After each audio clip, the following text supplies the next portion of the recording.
Criminal, an umbrella term used throughout history to describe those who do not conform to the laws set out in society. From those convicted of first-degree murder to non-violent crimes, this term has always inspired specific connotations of violence, disorder, and the abject. In this documentary, we will explore social abjection, transcarceral, and prison as the ultimate abject space. I will be speaking to an expert in sociology, as well as reviewing 3 stories from the previously incarcerated. My last offence is culpable homicide. In order to see the negative effects of prison as a site of deterrence rather than rehabilitation. This will document a sociological analysis of the perceptions of life post-incarceration, to see how these attitudes impact the UK systems of rehabilitation and a life beyond bars.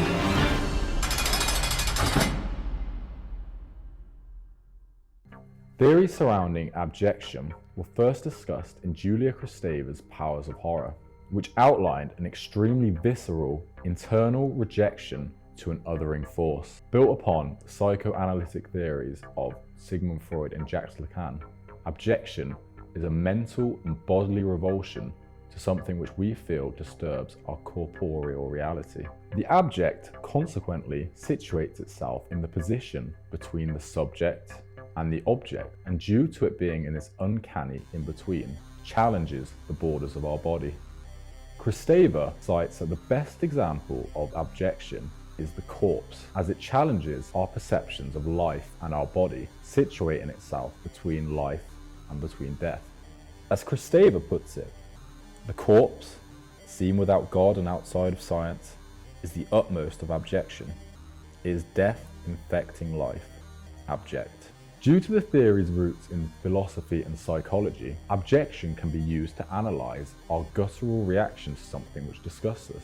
Abjection can be used to interrogate the sociological discourses which have coded us to react in this way. As Feluga cites, the abject refers to a threatened breakdown in meaning caused by the loss in distinction between subject and object, or between self and other. The abject operates in an uncanny in-between, in a space where meaning breaks down, and so our body rejects what it cannot comprehend. Whilst tied to these ideas of visceral disgust and the body, when applied to society as what disturbs identity, system order, borders, positions, and rules, then the abject can be applied to sociological studies, as the formerly convicted are positioned as the othering force in lawful society and are consequently pushed to its borders. Prisons accommodate people who have failed to conform to system order and have consequently failed to function as clean members of society. To understand these theories further, I need to contact an expert.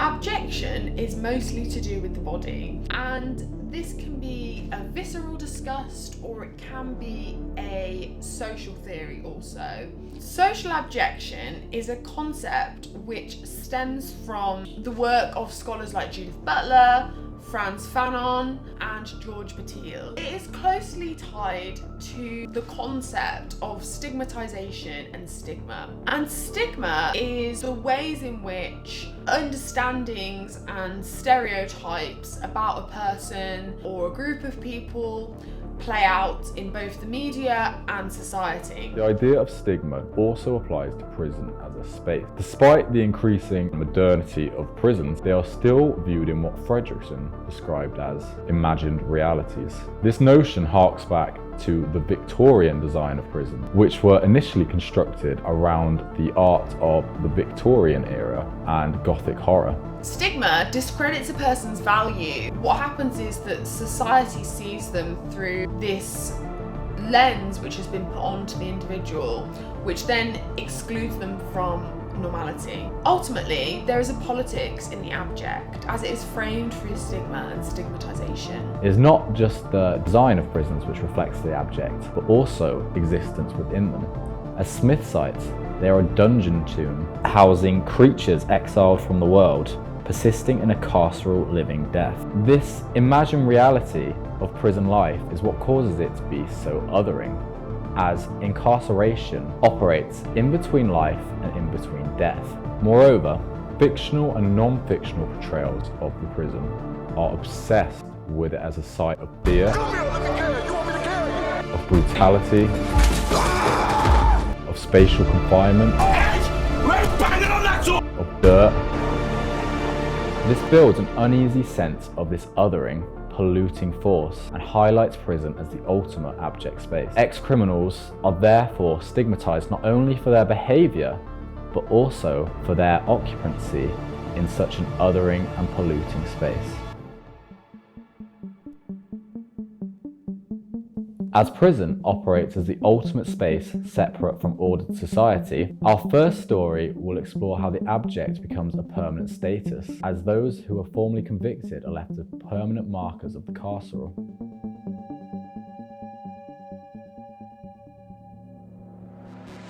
I was first convicted for fighting age 14. I'd been sent by some lads on my estate in Peckham to get some money owed to them off someone of a similar age. I had family issues at home, so spent most of the time on the estate. I didn't want to be in my house really.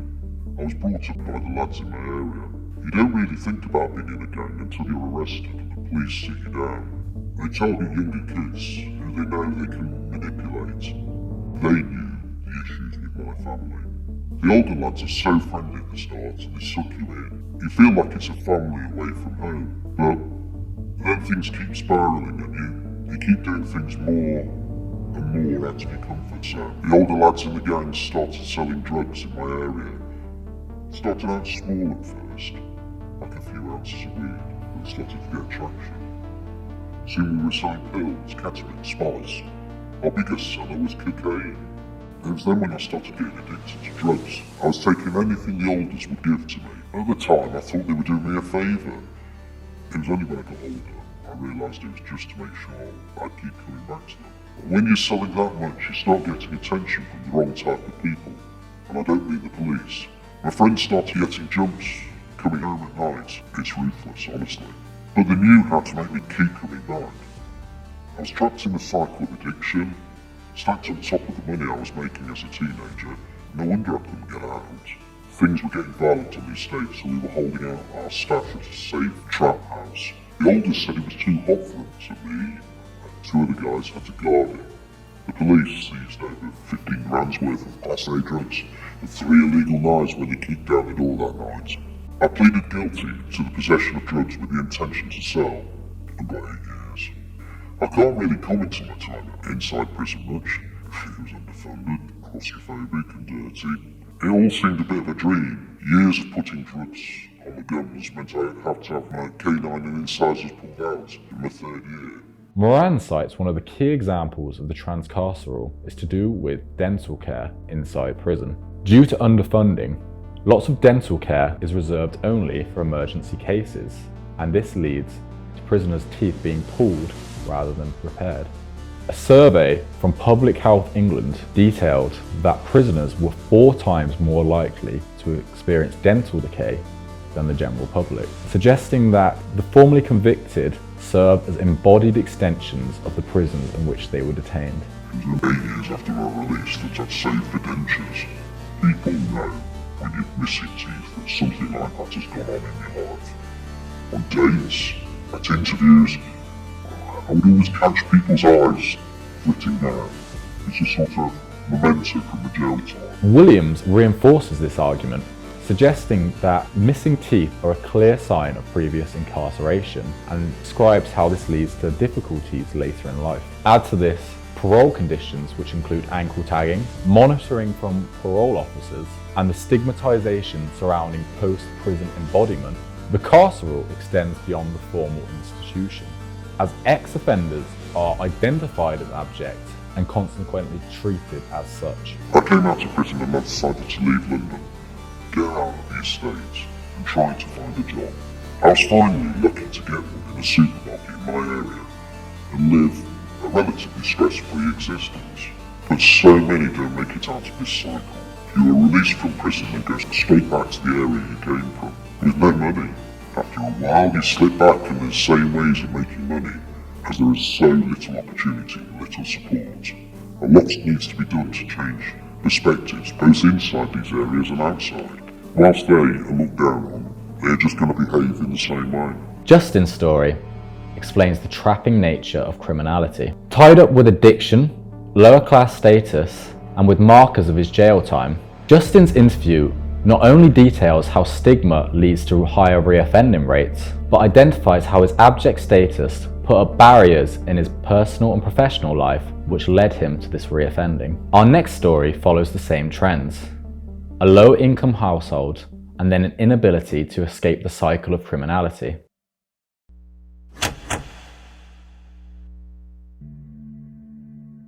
I grew up in the Newham Estates. There wasn't really much going on. People seemed to stick around for years and never leave. It was that sort of place. With moral and physical disgust also comes this idea of space. We try and create space from something that we're disgusted by. Another good example of this is the rhetoric that surrounds chavs, typically seen as council house and violent youths. What that language does is it creates a narrative in the mainstream about both working class communities and people who live on council estates, that they are inherently violent and therefore criminal as well. I fell in with a bad group of people. People tell me I was gang involved, but it was just people that I know. People that I've seen around my area for years. And then you start hanging out and you get a bit older. I was selling drugs for an older. I owed him around, I think, £200. He said if I didn't get his money to him by the end of the week, he'd shoot me, and that would be it. I had no idea where I was going to get that sort of cash, and I got caught stealing mobile phones. That was my first conviction. I was 14. I got put on tag. I was young, dumb, hanging around with friends. I'm cool, bigger than you, and then you get arrested, and I'm like, hold on. For a couple of years I was fine. I lived within the law. Things started getting aggressive at home. So I had to move out of my parents' house. It was no longer safe for me there, really. I was homeless and had nowhere to go. It was then that I started reoffending. When you have no food, and no one really wants to help you, what are you going to do? If you're not really thinking correctly, or you're not really desperate, I don't know how to explain it. I don't know why I'm sleeping tonight.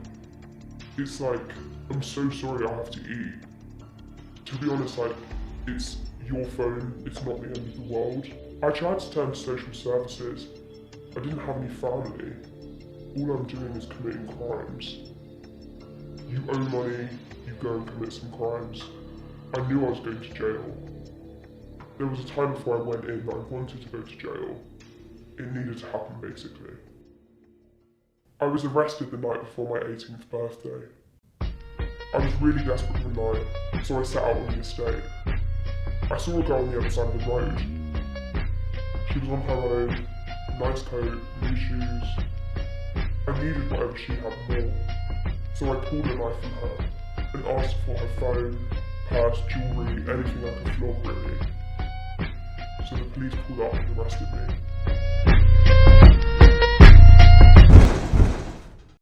I'm sitting in jail and I was like, you know what, this isn't me.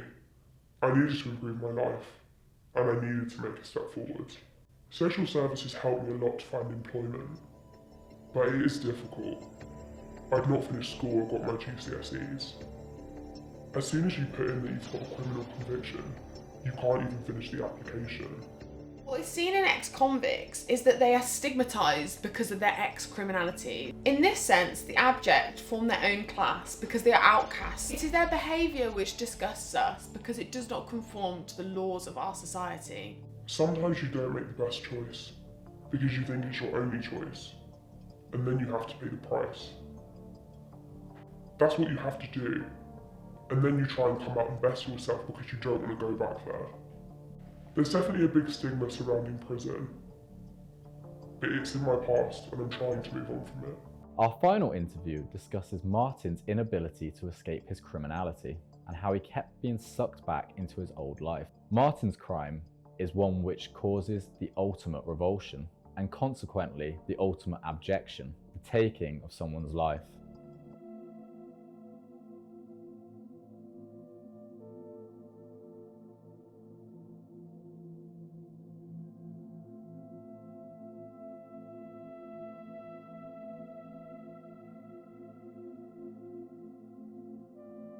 I wasn't born into a family system that was involved in criminality.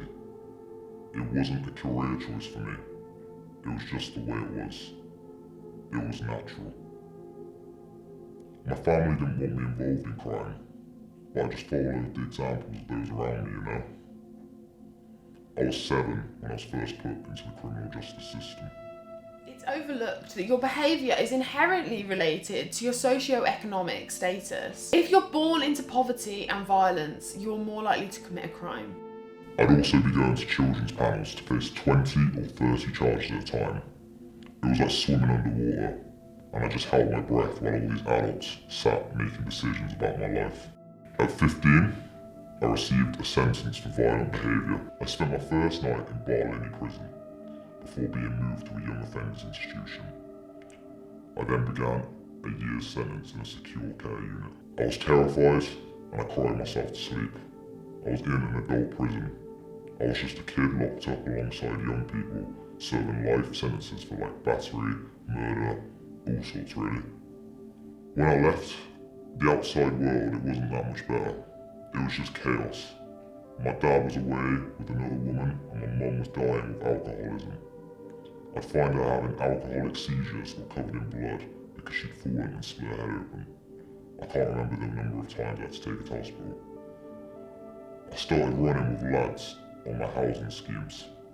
I was fighting in clubs, pubs, you name it. If there was a perceived threat of violence, I would act first. My court appearances started stacking up, so I just didn't see the point of straightening out back then, you know. What's the point in getting a job when I'd be going back to prison soon? Not like anywhere would take me anyway. What is seen in ex-convicts is that they are stigmatised by their previous criminality. It is their behaviour which disgusts us because it doesn't conform to the laws of our society.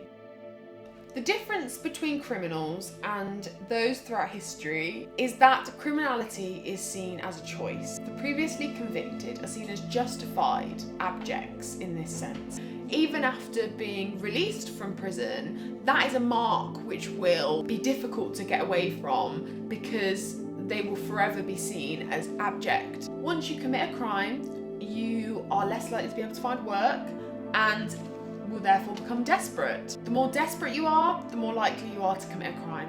And then the cycle continues.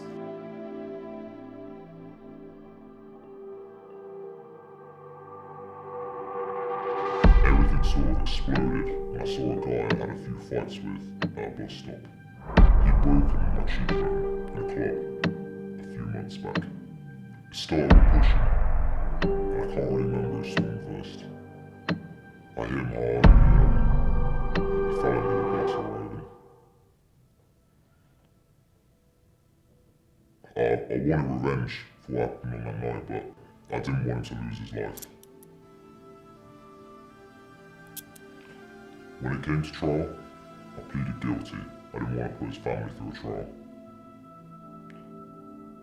I was 20 years of age, and from that moment I realised I wasn't cut out for that life. I'd worn my street cred with bravado and arrogance, but I didn't want to be known as someone who could take someone's life. From that event I realised it was over, and I didn't live like that anymore. But going straight isn't easy. My last offence is culpable homicide. People see that when I go for a job. I have to live with that shame and the disgrace of that.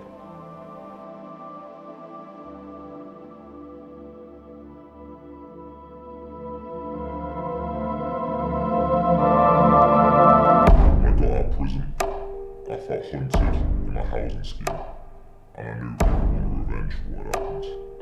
Some guys came to my house later that year. I left my house, turned to lock the door, and they hit me as I turned around. I was in such shock, I didn't even realise they'd stuck me with a machete. The guy I killed was his brother. I felt no desire to get revenge for that attack. Part of me felt I deserved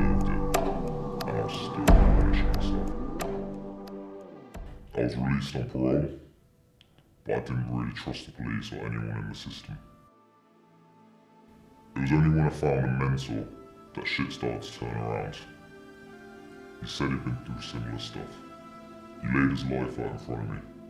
He said, this is who I am, and this is where I've been. This is what it was like for me, and how I turned it all around. My old life kept sucking me back in, but he was sort of like a vision of hope. He showed me it could be done, and more importantly, he showed me how he did it. There were setbacks though. I broke up with a girl, and I slipped back into old habits.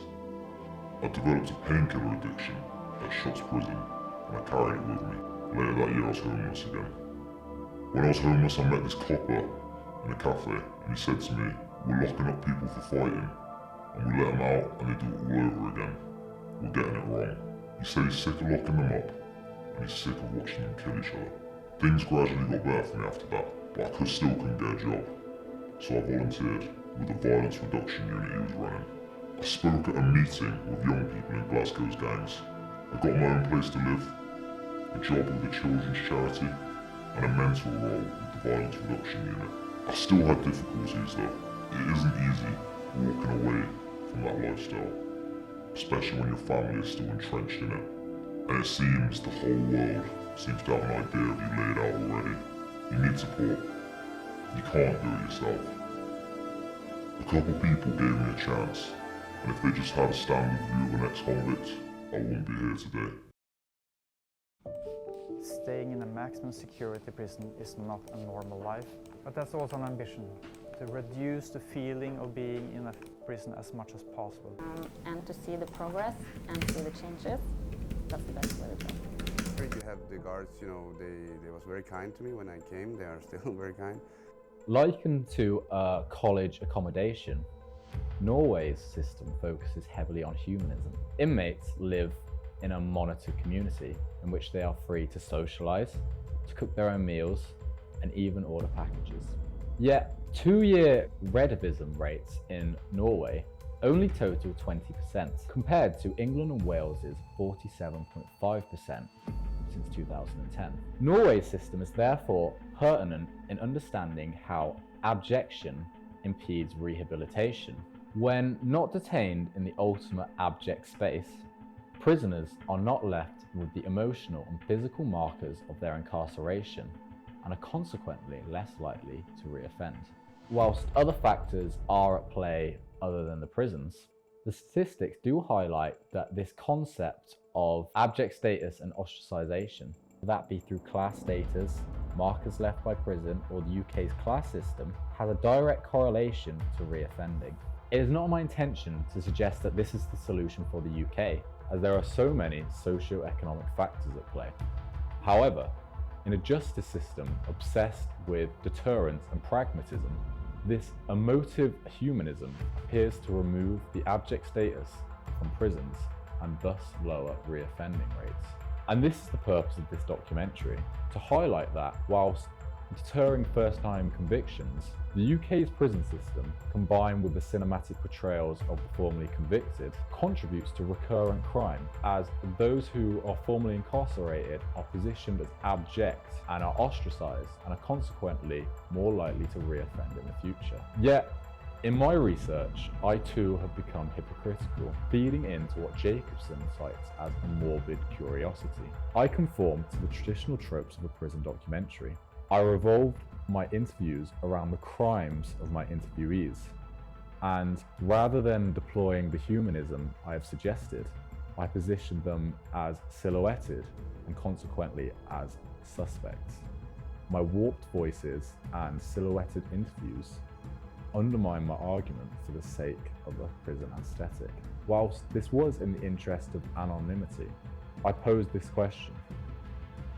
What happens if we attempt to remove this abject status and focus on the people behind their criminality?